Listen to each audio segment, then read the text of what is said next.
Hi, I'm Megan and welcome to my kitchen. Today's What's for Dinner video is a special July 4th edition. I'm going to share 4 really easy and delicious recipes with you that would be perfect for your Independence Day celebration, Labor Day, or any other weeknight meal. Because these are super easy, so let's get into these recipes. First up, we're making hot dog sparklers. These are basically just jazzed up pigs in a blanket. I got this idea off of Pinterest. I will link one of the recipes down in the description box below for you. To make these really easy, we just need 3 ingredients pretty much.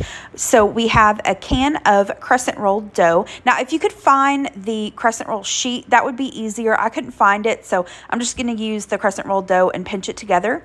Next, you'll need some hot dogs. Use your favorite kind, your favorite brand. You could also do this using brats or smoked sausage links. And then for the cheese, use whatever kind you've got on hand or what you prefer. I would kind of stick with a yellow cheese to go with the sparkler theme. So here I've got some mild cheddar. And then to assemble these, you're going to need some wooden skewers as well as a star cookie cutter. You'll want to preheat your oven according to your crescent roll dough instructions. Now we're going to take one of the skewers and just stick that in the hot dog, and just be careful you don't want to poke yourself. Once we've got that skewered, and you want to leave a little bit of the skewer out of the top of the hot dog, as you can see here, that way we can put our star on it later. So now we are going to take a strip of that crescent roll dough, and that's why I said the sheet would be a little easier, because you don't have to pinch the dough together, but this will work, no problem. You just want to pinch the edges together. And so once we get a strip of that crescent roll dough, we're just going to wrap it around just like I'm doing here, and then that's pretty much it. We're going to lay these on a baking sheet. I did spray this with some cooking spray. You could also use parchment paper. Now, if you are using hot dogs or something like that, these will be fine in the oven, but if you're using brats or some kind of sausage that isn't cooked in advance, you'll want to cook that and let it cool slightly before you wrap it in the crescent roll dough. But because hot dogs are already cooked, we're just going to bake these according to the instructions on our crescent roll dough, and once they are golden brown, then we'll set those to the side, and I'm going to let them cool slightly. So for the cheese, I'm going to cut up this cheese just in kind of a thicker slice, and then take my little cookie cutter and cut out one of these star shapes and set those to the side. And just a quick note, I said earlier that this was mild cheddar. It's sharp cheddar, but it really doesn't matter. Like I said, just use whatever cheese you got on hand or what you prefer. So once I've got my little cheese stars, I'm going to carefully add those to the top of the skewer, and then that's it. Aren't these adorable? I just laid these out on a plate. I saw some things on Pinterest where they put it into like a glass holding like rice or something, so it looked like the sparklers you were standing up. I saw some ideas show these laid down like on patriotic themed hot dog holders, but either way, just laid out plain on a platter like this. These are super cute. You can serve these with your favorite dipping sauces like ketchup, mustard. We like ours with barbecue sauce. And yeah, these were tasty little pigs in a blanket, and Gary said that he thought these would be really good with like a cheddar brat or jalapeno cheddar brat, and I agree with him. So I'm definitely going to make these again, but use a cheddar or jalapeno cheddar sausage. Next, we're going to do a spinach and berry salad. I'll have the recipe linked in the description box below for you. I did not follow the recipe for the dressing. I had this container of poppy seed dressing in my fridge that I really needed to use up. So instead of making the homemade dressing, I'm using this, but you can totally follow the dressing and the recipe. Next, we're going to need some spinach, sliced almonds, crumbled feta, some strawberries, raspberries, and blueberries. Let me show you how to assemble this. To my salad bowl, I'm going to add in my baby spinach, and then I decided to mix the spinach and the dressing together, so I'm adding a little bit of dressing. I'm going to take some tongs and mix that really well together, and I think arugula would go really nicely with the spinach. I think it would be a nice peppery bite with the sweetness from the fruit and the dressing.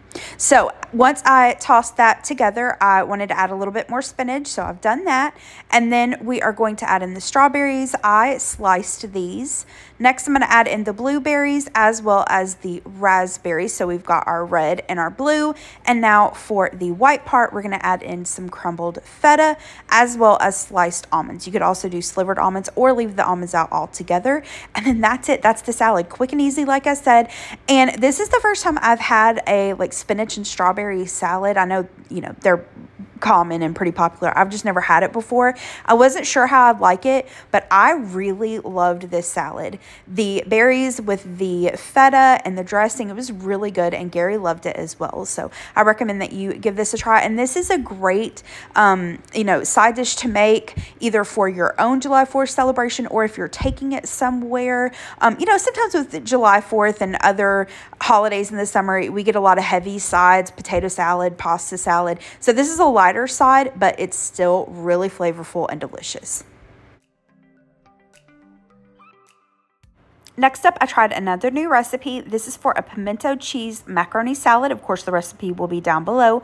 Here are the ingredients that we're going to need for it. We need some mayo. Use the mayo of your choice. Elbow macaroni, or really you could use any kind of pasta that you prefer. Salt and pepper, onion powder, garlic powder, smoked paprika. The recipe also called for a dash of cayenne, but I forgot to add that. Now for the pimento cheese macaroni salad, we of course need pimentos. If you're not familiar with these, they are a type of pepper, but they have no heat. They are very, very sweet. I think they're also called a cherry pepper. If you've ever had like one of the cocktail olives, the green olive with the like orange reddish thing in the middle, the orange reddish thing in the middle is a pimento. So I'm going to drain these, and these are diced. Next up, we need some cheddar cheese. Now, you can use pre-shredded if you want, but I recommend using a cheese that you grate yourself, and then some green onions I'm going to chop up. Now, the recipe also calls for celery, but if you've been with me for a while, you know I'm not a fan of celery at all, so I'm going to skip it this day. You can absolutely add it if you want to.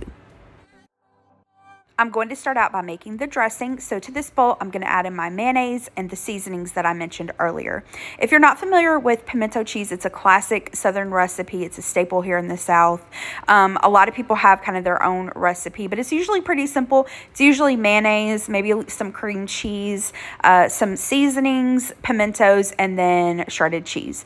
And like I said, pretty simple, pretty easy. I personally like to add some crumbled bacon and like candied jalapenos or pickled jalapenos to it, but you can add whatever you like. But yeah, it's a Southern staple. We eat it with crackers or on a sandwich, on a burger. Some people will mix it in with grits. And to be honest with you, I didn't like it until a couple years ago when I made it myself. I tried it once when I was a little kid. My grandmother bought a little container of it in the grocery store, and I did not like it at all. But like I said, with the recipes that I've made it at home are delicious and really simple. So while I have been Miss Chatty Cathy, I added in the pimentos, the cheese, and the green onions. Once I gave that a good mix, I added in my pasta, and I just boiled that according to the package instructions in some salted water, and then I drained it, rinsed it in cold water. So I'm going to add that macaroni in, give it a stir, and then, I mean, you could eat this right away. I would really suggest you letting this sit for at least a few hours, if not overnight. And what I like to do when I make pasta salads is I will mix it up in a bowl differently than what I'm going to serve it in, because I feel like most of the time with pasta salads, after it sits for a little while, that pasta absorbs the dressing, and I almost always have to add in, you know, a splash of milk or a little more mayonnaise or something, and that's what I did in this case.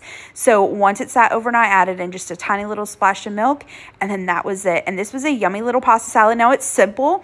You know, there's not a whole lot going on in there as far as like, you know, different vegetables and stuff like that. It's pretty simple, but it was yummy. If you like pimento cheese, or, you know, if you've never had it and you kind of want to give it a try, I would recommend you give this recipe a try. Last but not least, we need something sweet. These are vanilla pudding cookies. I will have the recipe down below, of course, for you. Here are the ingredients that I'm going to use. First up, for our vanilla pudding cookies, we need some vanilla pudding mix. You could use your favorite brand. I've got some salt, some granulated sugar, brown sugar, all-purpose flour, vanilla extract, egg, butter, some baking soda, And then the recipe calls for chocolate chips. I've got some mini chocolate chips I'm going to use today, but to kind of go with the 4th of July patriotic theme, I'm also going to add in some of these red, white, and blue M&Ms. Really, you could add, you know, different like toffee bits or nuts to these cookies. You could add white chocolate chips, whatever you prefer. To mix these up, and these are so easy, you don't need a hand mixer or a stand mixer or anything like that. Like I said, these are so easy to put together. In this bowl, we're going to add our dry ingredients. So we're going to add in the flour, the baking soda. I'm also going to add in the salt and then give that a really good whisk until it's well incorporated. Now, a couple quick notes. You'll want to preheat your oven to 350 degrees, and I have the recipe. These cookies, y'all, these are so good. I'm not a big cookie fan. I'm not a big desserts fan in general, to be honest, but these cookies are delicious. I will say, though, if you prefer a thin, crispy cookie, I don't think you'll prefer these. These are more soft, they're thicker, they're just delicious. I set the dry ingredients to the side. In this bowl, I added the butter, popped it in the microwave to melt. I added in the granulated sugar, the brown sugar, and that vanilla pudding mix. Once that's well combined, I'm going to add in the egg, followed by the vanilla extract. Give that another good whisk. And like I said, you do not need to pull out a hand mixer or a stand mixer. You can, but y'all, it's so easy. Just save yourself the dishes and the extra effort. So now I'm going to add in the dry ingredients, the chocolate chips, and the M&Ms. I'm going to give that a stir. Now, the recipe says that you can refrigerate this dough. I haven't, and I made these several times, and they come out delicious and perfect. So I just skipped that step. You, of course, can do it if you like. I've got some parchment paper. I'm going to scoop out the cookies, and then these are going to go into the preheated oven and bake for about 8 to 10 minutes or so until the edges start to brown slightly. You'll pull these out and then let them cool for about 10 minutes on the cookie sheet. Transfer them to a wire rack and then let them cool completely. Now, you do want to store these in an airtight container. And like I said, these are so good. They are delicious. And I forgot to mention, I did add some blue sprinkles just to be a little festive on some of the cookies. You can totally skip that. All right, that is it for today's video. Thank you so much for watching. I hope that you liked this video. This gave you some new things to try for the 4th of July or Labor Day, or like I said, really any occasion. If you did like this video, hit the thumbs up button below and subscribe to my channel if you're not already. And I hope you have a great rest of the day. And if you're in the U.S. and celebrate the 4th of July, I hope you all have a safe and a happy Independence Day. Thanks for watching. Bye-bye.